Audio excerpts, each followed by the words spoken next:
Chelsea struggled to get all 3 points versus Crystal Palace at the weekend, and in this video I'm going to be trying to answer 3 questions about this game. 1. Why did we struggle to break down Palace? 2. Where did we actually find success in this game? And 3. What could Enzo Maresca have done differently to get us the win here? Lads, lasses and the rest of the masses, welcome back to another tactical breakdown. Let's go. Let's take a look firstly at how the team set up and how both teams set up really. We usually play this 4-3-3, but of course it usually swaps into some form of the 3-4-3, and in this game this was very different to what we've kind of seen in the past. Obviously Gusto was always going to invert, we always see Gusto invert, and we usually see Fofana play wide right, Cole will play in the centre role, and Cucurella operate in this kind of left back / left centre back hybrid, and then we either see 2 variants of the midfield with either Caicedo and Gusto holding this the 2-6 roles with Palmer and Enzo playing higher, so we have this box, or the opposite thing we kind of see is Caicedo playing as this lone 6 with Enzo dropping a bit deeper, Palmer playing central and Gusto going into this right centre mid role. Now in this game we saw this variant, but just a little bit weirder in a way. Instead of playing this way with the back 3, we actually opted for some reason to play Caicedo as the centre back, and obviously Cucurella would push higher with Colwill going wide left and Fofana going really wide right. And what this kind of ended up doing is we didn't actually end up playing a back 3 for the majority of the game because we had a lot of possession. This ended up with us actually just playing a back 4, but with Caicedo as this right centre back, Fofana playing as a right back and Cucurella playing as a left back, with obviously Gusto being this right centre mid now. And this is where I'm going to highlight firstly one of the issues that I have with the way that we played in this game and the way that we set up in this game, because for the most part we did play this way in the first half, and though it was slightly successful we could have had more success, and it seems really counterintuitive, this right hand side to me, because we play this way, we play with Caicedo obviously getting on the ball and being this right centre back option, and Fofana trying to get as high as he can, Cucurella obviously trying to get as high as he can on this left hand side, and Colwill being this left centre back who would also be able to kind of play passes. And the reason why on the right hand side this frustrates me is because we could very easily have just rotated all of these players around one in this triangle that I've kind of highlighted here, where Gusto can obviously play as the right back, Caicedo could play as this central centre mid player, and obviously Fofana could play as this right centre back, and then this is exactly the same setup we have, just with all 3 of these players playing in more familiar natural positions for them. And obviously Gusto on this right hand side is much better at getting forward than Fofana would be, so we kind of lose that attacking threat from this right back spot by playing Fofana here. That's one of my only gripes I have with this kind of setup. We'll see other reasons why this kind of happened, and before we kind of criticize this too much, because I think again this first half setup was decent enough for us to obviously get ahead and kind of mark our authority on the game in a way, and it kind of dissipated in the second half, which obviously we'll talk about later. But as I said, before I kind of criticize this formation too much, I want to kind of jump into why I think that Enzo Maresca set us up this way and what he was kind of trying to achieve with this strange formation with Caicedo dropping deeper. So before I do that, let's quickly add in the Palace team, and usually I wouldn't actually have the names of players when I do these breakdowns, but for this one particularly, I think it is quite important to highlight where each player was kind of playing. See, we saw Hughes and Wharton as these central 2 players, and then we have Eze, Kamada and Mateta in these roles. And obviously I kind of broke this down in the preview, how Kamada and Eze were going to obviously play as these kind of inside 10s rather than flat out wingers, so their 4-3-3 was a little bit different. And I think mainly the reason why we kind of did this setup and the way that we did it was that we were trying to match Palace, right? We were trying to nullify the man advantages that they would have out wide, and in turn create our own advantages in the central areas, but then also kind of exploit their wide areas. Now we knew that because of how Kamada and Eze play quite central and don't really go out wide, that they would be very difficult to break down centrally. And I think the idea for this was for us to try and get around into the wide areas. Specifically on the right hand side we did this a lot, but also on the left sometimes with Cucurella. And obviously when we play the 3 at the back, usually we can't do this as well because we're going to have the extra player back here, right? So the idea here I think is to commit an extra player by playing this kind of makeshift back four in a way, and try and get Fofana high, and be able to get him to be able to play passes forward or link up with the extra players that are on the right hand side, like Palmer, who would come over here, obviously Gusto, who would come over here and try and get high as well, and just kind of create overloads on these wide areas instead, because this is where we could find success. And if we could get into these areas beyond the fullback, or beyond the wing back rather, then we could create chances from there. And that's kind of what we saw in the first half. We did see the majority of our success in this game come from this right hand side, and come from these little kind of bits of interplay between one of either Palmer, Gusto or Madueke getting into this area and then trying to get the ball across. And in doing that, not only would we try and create successful avenues in the wide areas, but it also allow us to create more space centrally, because obviously they play this way with Kamada and Enzo being very narrow, Wharton and Hughes would be very narrow. Obviously Jackson's kind of occupied with the centre backs, and whilst we have this, one of the centre mids obviously has to go wide to kind of to nullify the man advantage that we have over here. So Hughes would obviously come over here to support Mitchell, and Richards would probably come over here as well to kind of deal with Madueke, who would be a bit more further here.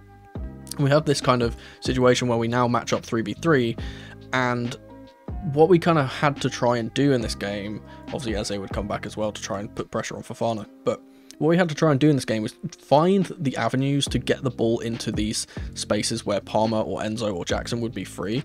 And we actually see that for a few of our chances. Specifically from this exact scenario, we see Fofana play a great ball into Palmer, and him able to kind of pick the ball up in space, get to the edge of the box, and then bend one into the far corner, and he just narrowly missed. And obviously what we also see in that move is what we kind of spoke about before, where Gusto was also here and was available for a pass. Probably would have been the better option for Cole, but we know how good Cole is on the ball. We know how confident he is that he can find the bottom corner, so that's kind of not really a fault of his. We can kind of say we expect him to score from that position, so no, not taking anything away from him for trying to take on that strike.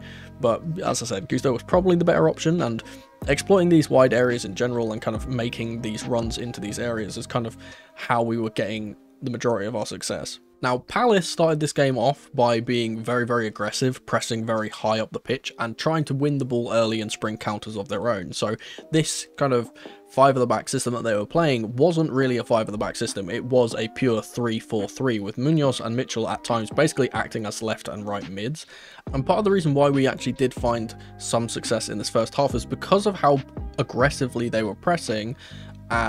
We basically managed to, if we could get past that pressure, we managed to get space behind, because obviously Wharton and Hughes especially were being really, really aggressive. Kamada was being really aggressive, pressing to this side with Kukurea. Munoz was being very aggressive on Neto, as he kind of had to be. And it just allowed us that if we could manage to get the ball from one of our centre-backs, and maybe we played out wide for Kukurea, for example, if we managed to get the ball to feet and we could pop it around the corner whilst everyone had kind of been moving away, we could have these gaps now for someone like Palmer to go into, someone like Jackson to drop into and then play across, that type of thing. And we kind of found it much easier in the first half at least to actually find passes through, because they were allowing us the space in behind by pushing up so high.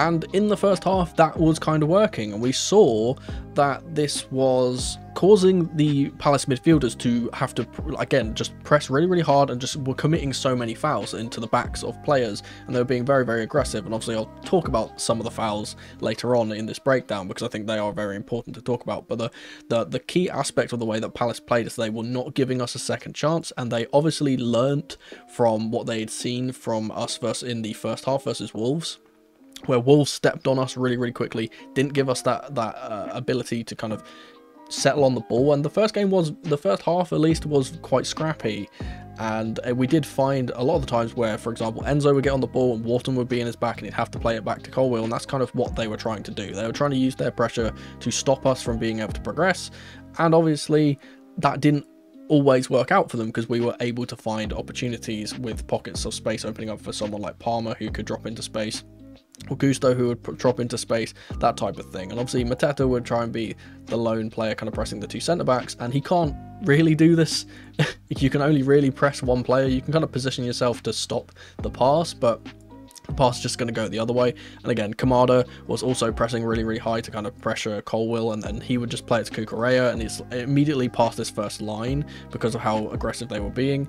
And then again, it was a matter of, can Enzo get deep to get the ball, or is Wharton going to take it off him, or can we get the ball up to Neto if Munoz is here? Obviously we saw Munoz especially, and he is one of their kind of most valuable players, I would say, in the way that he plays from this right wing back role. He was getting really aggressive and even pressing Kukurea at times, and the thing which we kind of kept seeing is that Neto could find space here, and Klein had to keep coming over to kind of stop him from just going around and getting the ball into the box.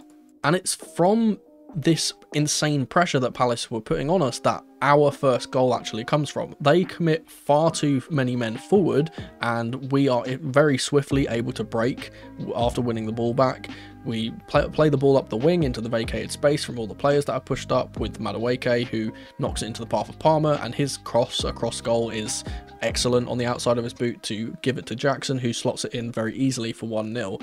And that goal would kind of summarise the pattern of play that we would see, and the kind of polar opposite that we saw in the second half, where in the first half all of our kind of success came from when Palace would vacate space in behind and allow us to kind of play our game, because we are so good under pressure and we are so good at playing around the press and kind of being able to make chances out of nothing, as it were, when they step onto you. Obviously when we don't do that and they don't allow us the space to be able to play, it makes it much more difficult for us. And in the second half, obviously we'll talk about that in a little bit, they managed to do that much better. Defensively, I would say that we were doing quite well in this first half too. We were in our own right putting pressure onto the opposition back line, and we kept forcing them to go long. And we've kind of spoke about this, that in the Wolves game we did this really well. And what this managed to do is not only stop Palace from being able to play it the way that they want to, where they kind of want to play it to the wide areas, get Munoz really high, get Mitchell really high, and then cross the ball in from wide areas. It kind of stopped them from being able to progress that way, and they kind of had to keep playing it centrally and hoping that Mateta, who is a very good target man, is very good at holding up the ball, very good at linking with his teammates, kind of had to hope that he would win the ball. But Colwill was all over him in this game, and he was a really good in general, quite a good performance from both of our centre-backs, Fofana and Colwill. They were very good. And Mateta basically did not really do much in this game at all. He was finding it very difficult to get on the ball, and especially if these long balls under pressure weren't accurate enough to get to Mateta. If they went up to Kamada, for example, Colwill's obviously going to win the ball against Kamada. He's much taller, much better in the air. And just in general, their passing from the back wasn't as good as it could have been. If they did try and play it short and kind of play through, obviously we'd have the pressure with Enzo on their back and Palmer, who obviously can press as well. And again, the game was very scrappy in the fact that both teams were kind of getting into each other. And for the majority of that half, it favoured us more because our long passes, at least, were from Sanchez, who's a much better long passer. And also the fact that we kind of were winning our balls in the air. Obviously, Gay, for all his qualities that he does have as a defender and as a ball-playing defender as well, his one weakness, if you could call it a weakness, is the fact that he's not as good aerially. And for the most part, he wasn't winning his aerial duels against Jackson when we actually played up to him, or if the ball went in behind, Jackson was kind of finding success with those as well, especially in the second half. I think that was kind of mainly the way we played. And also just when they were winning their aerial duels, they were knocking it back into us, and we were retaining the ball and kind of able to just retain possession. And that's kind of what we set out to do. And the way that we defend is it's a philosophy of that if we have the ball, that they can't score. So we basically force them, whoever the opponent is, we try and force them to play the ball long and give the ball back to us, because if they have the ball back to us, they can't score. That's a very simple philosophy, but it kind of worked in this first half because they really didn't get a grip of the game. And for the most part in the first half, we were very dominant, despite the scoreline being much closer than it probably should have been. For the most part, I don't think Palace really posed much of a threat in the first half. They posed more threat in the first half than in the second half, I will say that, but we kind of nullified what they wanted to do. And when they did eventually find success and actually get the ball up the pitch and kind of play these little passes between Mateta, Kamada, etc., and get Munoz high, because he was like their main outlet in this game, they did find some success that way. But when they did this, it just left them open for us to counter. And even though we are a team that likes to keep possession, likes to keep control of games, it kind of suits us in a way with kind of the way that we've been playing under Poch. And the way that we've kind of transitioned into this team with Palmer, especially being a very good culprit of this, is that when we do play on the transition, we are so deadly, and in fact more so we are deadly when we're on the transition than we are when we actually have possession. So when they kind of allow us to do that and they get their attacking opportunities up the pitch and we are able to quickly pay it back, then yeah, we are going to be much more successful from those avenues. And obviously we saw from Jackson's goal, that's how we got into the game in the first place and got our first goal. And that's not the only thing I want to highlight about the way they defended in this game, because one of the things that actually kind of helped us stifle one of Palace's main threats, and that's obviously Munoz on this right wing, is the fact that Cucurella was allowed to get high, because we were playing in this pseudo 4 at the back with Fofana playing as almost like a right back and Cucurella playing as his left back. Him being able to get high kind of made Munoz have to be like a bit more wary of Neto, because obviously he kept getting on the ball in these areas. Kamada would obviously come back to try and help. Wharton would kind of be occupied by Enzo. And we had this situation where if Munoz pushed up too high to kind of press Cucurella and didn't follow Neto, then Neto was obviously going to get 1v1 versus Klein.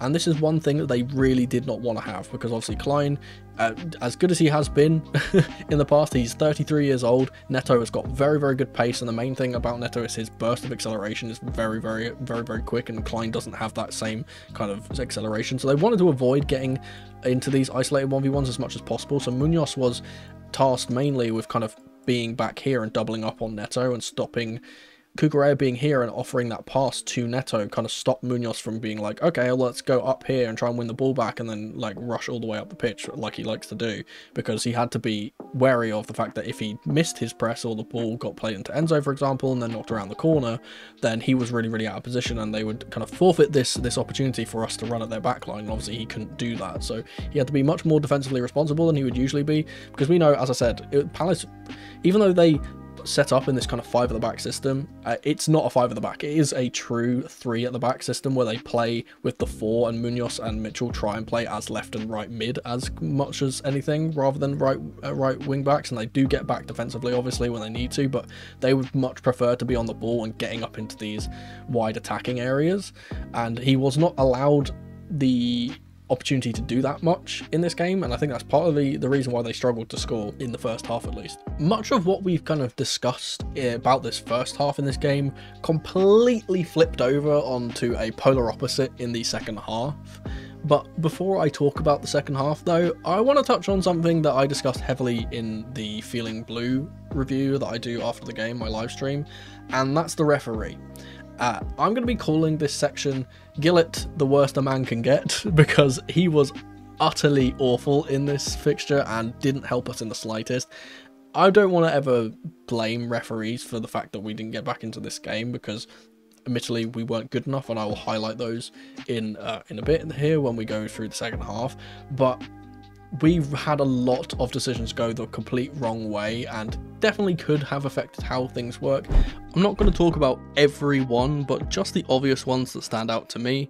This hacking tackle from Kamada was not given a yellow card, which you'd think is understandable, it's his first challenge and early in the game, but why, if that's the case, did Neto get carded for the exact same tackle further away from goal? Why did Fofana get carded for his first foul with a similar challenge? Kamada then does this horrifically late challenge on Fofana that certainly should have seen him booked, but didn't, and then less than 30 seconds later he puts another late challenge in on Colwill, still no yellow card, and he somehow makes it all the way to the 88th minute without a caution when he arguably could have been sent off. Then we get Jackson getting a card for not hearing the whistle, Palmer getting a card for kicking the ball in frustration at himself, which isn't an offence, and you can't argue he's delaying the restart or time wasting because we were the team trying to get a goal, not Palace. There's this blatant foul from Mitchell as he shoves Fofana to the floor that's given as a throw-in. Later on he holds Madueke from here all the way to the edge of the box. No foul, no yellow. Eze not even getting spoken to for slapping Jackson's hand away behind the ref's back. You can't be striking anyone, it's violent conduct no matter how small. Klein committing this clear yellow card challenge on Jackson as we were breaking away and subsequently holding him back, not even given as a foul, let alone a card. Wharton clearing out Caicedo with a late challenge, no yellow. And then we get to the big one. Hughes rightfully gets a yellow for this drag back on Jackson, but then proceeds to commit this foul on Caicedo and subsequently get in his face about it, this blatant tug back on Palmer as we were breaking, no foul given, and then the most obvious second yellow worthy challenge I have ever seen, again on Palmer, outside the box, no yellow. And before people comment about sour grapes, the only reason I point all this out is to not only show the blatant bias from a Liverpool fan that clearly doesn't want another top 4 chasing team to do well, but the fact that Hughes was swiftly subbed off after this and Palace would score soon after. That goal would come from a free kick after a foul on Kamada, who arguably shouldn't have been on the pitch, and then the shot that ricochets to Eze to score comes from Doucouré, a player that wouldn't have been on the pitch if Hughes was rightfully sent off. There's absolutely no debate about it. Chelsea won this game if the ref does his job properly and consistently. And as I said, that's just a portion of the wrong decisions in this game, not all of them. Regardless, let's go ahead and talk about the second half and see what went wrong from a standpoint that we could control. Okay, so why were Palace more successful in the second half? Well, the main thing is that they started fast and they got that all-important goal early, right? There's not much tactical things I can analyse here. It's just a really unfortunate ricochet into Eze, and of course the finish from him is sublime, hitting the post and going in. Nothing anyone could have really done about it. Obviously, Fofana was already committed from making the first block, which ricochets back to Eze, so can't really blame anyone for this. He gets the ball in space and it's a fantastic finish. I don't think there was much stopping it. But the thing about the goal and the reason why it's so damaging is because it coming early was the worst thing for us, right? As Palace would swiftly kind of stop their original methodology of stepping onto us and being high pressure and kind of making things uncomfortable for us. And a lot of the reason we kind of struggled in the second half wasn't because of how we were playing. We basically played the exact same way we were playing in the first half, but because we kind of failed to adapt to the adaptations that Palace made in the second half, where they immediately went defensive after getting their goal, knowing that getting 1 point against Chelsea is something very valuable for a team like Palace. And they could obviously be like, right, they could tell that when they were pressing us and being aggressive that we were opening them up at times. They decided we can play for a draw here, and if we do get the opportunity to counter-attack, we can take those and maybe get a late winner here, that type of thing. So basically they decided to stay in their shape, they didn't press, and they kind of put the question to us of, okay then, how are you going to break us down? And we didn't have the answer to that at all. And as kind of Wharton, Hughes, Kamada and Eze kind of sat back, obviously they would sit back into this 5-4-1, we can call it, and Eze and Hughes were on this left-hand side, and Eze would sometimes kind of tuck in a bit more centrally. He could be wide, but for the most part he played a bit centrally. Same with Kamada. They're both a bit more central players than wide players, and what this kind of did was nullify the main strength that Chelsea's team under Maresca has, and that's making man advantages in the centre. You see, we would be able to create these kind of 4v3s usually, or 5v4s when Jackson drops deep. You see here they have 5 players here, plus all of how you can just see in general just how congested everything is whilst they sit back like this. And even this is kind of doing them a disservice because of the spaces they actually occupied, where Mitchell was actually much more tucked in and Munoz was tucked in. They're almost on like in their entire box, and kind of allowing us to have the ball out wide here and being like, cool, we're going to be compact here, try and break us down, you can't do it. And again, it kind of nullified that main strength that we have of creating those man advantages because we didn't have them. Like, it felt frustrating because they were like, hey, you can have the ball, because over here, whilst we have the ball over here with Caicedo, for example, we can push Cucurella a bit higher here because he was trying to get a bit higher, and we kind of played more into this kind of 3 at the back in the second half rather than the 4. We didn't push Fofana as high up the pitch as we probably should have or could have, and we kind of had this situation. You can see here just from the way that I've set the team up, like, where can we really actually create avenues? Yeah, sure, we can try and pass the ball into Enzo when he drops deep, for example, and now it's like, okay, where do we go? If we play the ball out to Cucurella, well, Kamada and Wharton are here, so we can't really play anywhere but backwards. If we try and play it through the centre, they're just going to win the ball back with Wharton or Mateta in here, or Hughes, who was snapping into tackles. And obviously in the second half he didn't play the majority of this, so I will actually change this to Doucouré because he did come on very swiftly after the second half started. So Doucouré, obviously in this situation, he's a much better defensive player, I would suggest, than Hughes anyway. And again, it's one of these things where now we can't get the ball into the players that matter, right? Into the players that are going to create things. Into Palmer, where Palmer's going to get on the ball and be able to break the lines, right? Jackson can't get on the ball, and he's obviously, his main strength is getting on the ball, getting turned, breaking, kind of turning around players and trying to drag us off the pitch. And he can't really do that when he's got 3 centre-backs behind him, 2 centre-mids in front of him, and really no options to play out wide, because obviously Doucouré and Walton are going to block these passes out wide if he does get the ball. And eventually it just ends up with us obviously passing it backwards. And what Palace really did well was always finding a way to stop the avenue forward and always force us to go backwards. And we could see the frustration that we kind of got from our creative players like Palmer, for example, because we saw numerous times, obviously Enzo and Gusto were kind of pushed high to try and nullify this man advantage that they had with the midfielders being high, and Palmer was having to drop into this 6th position just to get the ball, just to get a touch. And obviously he would play it like, okay, cool, we can play it to Cucurella, but like, again, where do we go from there? We didn't really have any avenues to go for. And in general, I think that the way we set up with this 3 at the back in the second half kind of was a bit silly, because I think that the personnel that we kind of employed here, obviously Enzo is more suited to being the one who could drop deep and kind of get on the ball and dictate things, with keeping Palmer up here where he can dictate things. He's much better at dictating passes when he's further up than he is deeper. Enzo is much better at playing as this DLP, and in general, with Caicedo also dropping into this centre-back role at times, we could have genuinely, considering the little pressure that Palace were playing on us, we could have played Enzo in this role and allowed Caicedo to play as this 8, and Gusto then in turn could actually play out wide and kind of create these opportunities to kind of link up with Madueke.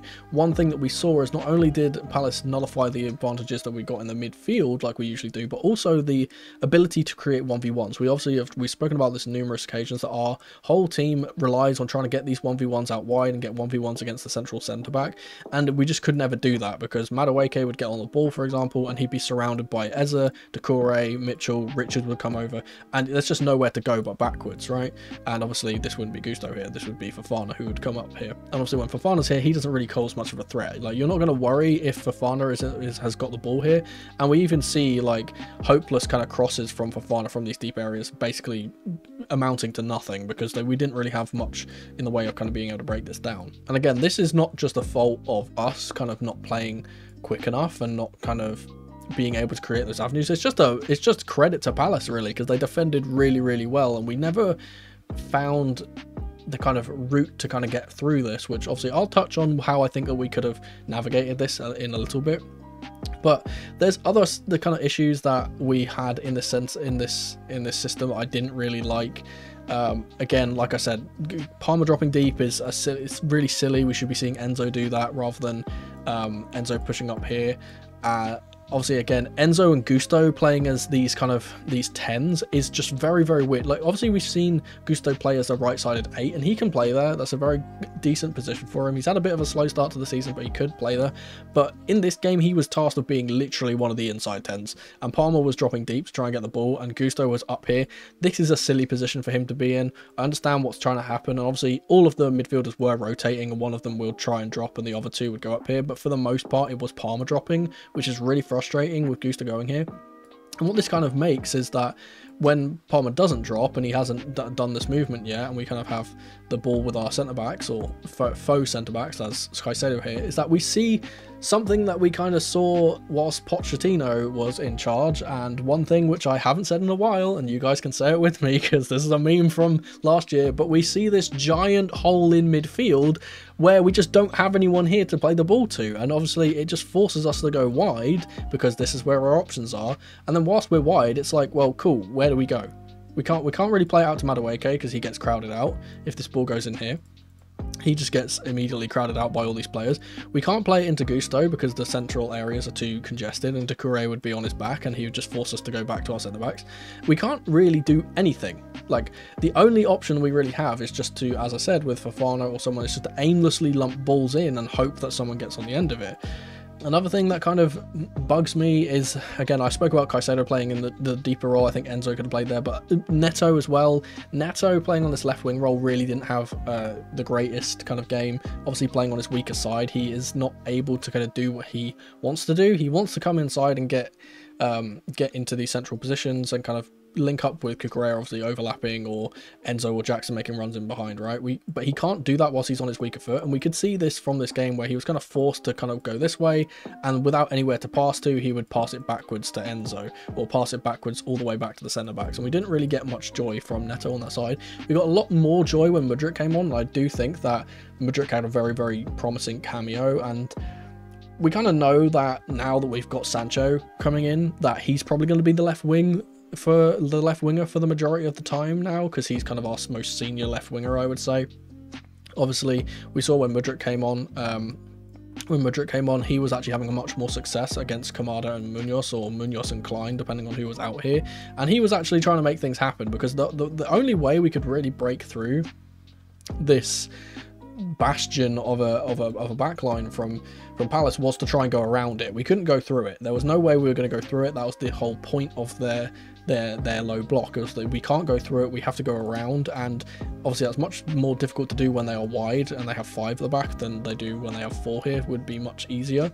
But Mudryk, to his credit, was actually trying to kind of make things happen. He was trying to get into these positions, he was trying to drive and kind of move players around, and I think that's one thing in general that we kind of struggled to do, was be able to move the Palace players around. We kind of allowed them to just sit where they were, and they didn't really have to move other than kind of adjusting for when the ball went here, and we were playing it so slowly around the back line that they could very easily just shift over, and we didn't move them quick enough to kind of make the space that we needed to either play through them or play around them. But obviously, as I was saying, Mudryk was trying his best to kind of get into these positions and then try and cut the ball back, but ultimately it didn't really lead to anything. That's all well and good, me highlighting kind of what our problems were, but what could we have done to improve this? What could Enzo Maresca kind of told his players to do in order to break this down? Obviously, I spoke about us moving the ball quicker. I think that, again, we were a bit lazy in the way that we were passing this game. We weren't popping it quicker between each other to try and move players around, but I don't think that's the main thing. I think the main thing that we kind of needed to do was not allow Palace to feel comfortable just sitting back and making no attempt to come out and press us. We needed to, in our own right, make an attempt to draw them out of their shape and kind of task them with kind of getting the ball off us, because whilst they had the draw in hand, they didn't really have anything to risk, right? They don't have to go ahead and go get a goal. We, as a bigger club, a club that is trying to get 3 points in every game, will have to try and kind of go forward and get the goal. And I think the way we could have kind of done this is something that probably wouldn't have worked always, but could have worked. And I think it's just to be a bit more risky and just kind of play the ball back to Sanchez. This sounds really silly, but when the ball is back here with Sanchez, obviously Palace, despite wanting to sit deep, they will not sit here whilst we have the ball with Sanchez. They will try and press higher to put a little bit more pressure on. And what this does is it does allow kind of us to, as we kind of move back here, it does allow us to draw them out a little bit, right? Not going to draw them out 100% of the time, but it will draw them out a little bit. We've obviously seen in the past that that Sanchez can be a bit shaky on the ball. Mateta will kind of go up to try and press him, and even just this one movement of just getting Mateta a little bit further forward can kind of get us past one line, as it were. And obviously when the ball goes into someone else who's deeper, they're going to come up like this, for example, and we just get a little bit, just a little half yard of space that we didn't get. Not only that, but I think that those kind of safe passes that we were playing around the back three just presented absolutely no danger to Palace in general, and it was why they allowed us to do it, why they let us do it. They didn't step onto us because we never provided any threat from these positions. If we instead decided to say, hey, give it to Colwill and just long ball it up there and try and cause problems, or again with Sanchez, try and cause problems from long balls, because we know how good his distribution can be from long balls, that would give them a reason to actually press our centre-backs. Because if, for example, we did launch up here and we got a successful chance or something from Jackson, if he won his aerial duels and we got the ball knocked down to Palmer, for example, and we got a shot away, then it would get their attention. Then it's like, oh, we can't allow Colwill to keep playing these balls in behind because he's going to unlock us eventually, and that would let them kind of step onto us to try and stop these from happening. And again, that kind of helps us gain more space centrally, and we could kind of play through there, because we could kind of see in this game we were never going to create opportunities on the floor because of how congested the midfield was, how congested their backline was, how deep their block was. We were never ever going to be able to pass our way through that block. It wasn't going to happen. We needed to find a different avenue, and even if we don't win these duels and we don't get chances from these long balls,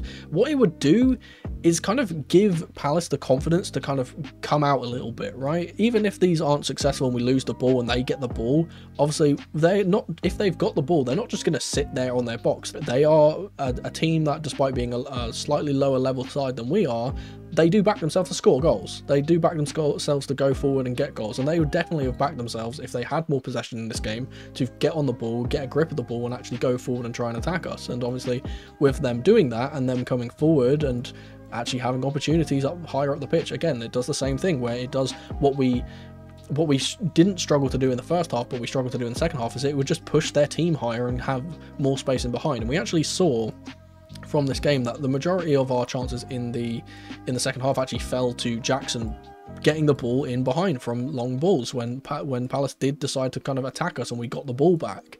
And again, it's just one of those things where it's like, there's no be all and end all, like, hey, playing a long ball will instantly make us better. But I would have at least hoped that we kind of tried to do something different instead of just playing it really safely around the back and not really creating much. And again, it's one of those things where, like, Palace were never ever going to be disrupted by it, and I think that we should have probably made the decision earlier into the second half to kind of be like, right, okay, let's go route one, let's try and mix things up and actually do things differently, because the way we were doing things, Palace just knew that they were never going to concede from. We kind of, in our own way, kind of went into ourselves and kind of was very slumped and was like, well, we're not going to create anything now, it's kind of over. And it felt like that for the majority of the half. It felt like we kind of had given up in a way, and it was like, well, we're not really going to break them down, let's just kind of pass it between us and see what happens. And in general, it's like just causing them issues because they were so comfortable in the way that they were playing, and we never ever really caused them a reason to concern, right? They never had a reason to be like, oh god, and they never had a reason to be a bit panicky. You know how defenders, when you put pressure on defenders, eventually they will start making mistakes. If you put just so much pressure on defenders, eventually they'll make mistakes, they'll have opportunities, they'll start making rash decisions, they'll start doing things which they wouldn't usually do. And we didn't ever give Palace a reason to start making mistakes. We didn't force them to try and compete for balls with long balls. We didn't force them to try and clear the ball long like we did in the first half. We never really gave them the opportunity to even have the ball in the first place for us to be able to force them to go long, because we just kept possession so well. And in keeping possession, we kind of shot ourselves in the foot, because we were successful in the first half because Palace had the ball a lot of the time and they were actually able to go forward and they were able to kind of press high up the pitch and give us space in behind, which we just didn't have in the second half at all. And I think that's kind of where I want to leave it off here, because that's the main thing that we can take from this game, is the fact that we need to, at times, adapt to what the defensive players are doing, and especially against smaller teams that will sit in. Obviously, we're not going to be playing a 5 at the back every week, and against teams that would sit back in the same way in a 4 at the back, I think we'd find a bit more success in the wide areas and we'd have a bit more space to kind of operate in. But against these types of teams that will sit back in a 5, we're never ever going to break them down by playing the same way that we did in this game and playing the same way that we kind of want to. We have to kind of mix things up. We have to decide, hey, you know what? We're not going to try and play possession. We're going to try and make the game scrappy, make it a bit more of a fight, give the defenders a reason to make mistakes, and also ultimately just make sure that they're just not comfortable, because that was the main thing, is that Palace had never really felt like they were ever going to concede in this game. And partly some of that could be down to the crowd as well. We've spoken about the crowd multiple times on this channel now, that I don't think that the Stamford Bridge crowd is very, very good. There's obviously been calls for us to get a new singing section put in. That's a thing that's supposedly going to be happening. But the Palace fans were out cheering us the entire game.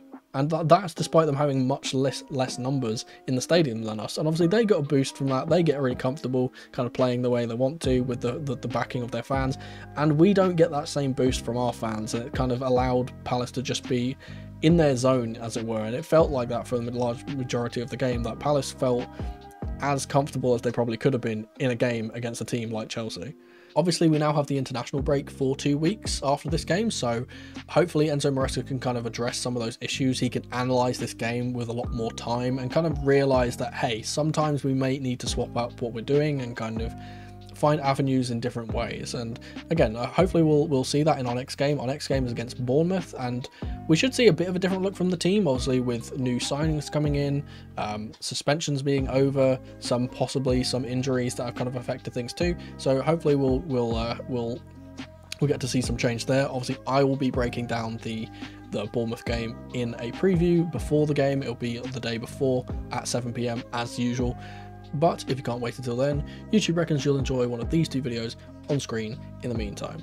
Thank you guys so much for watching as ever, and remember, in the rain or in the dry, keep that blue flag flying high.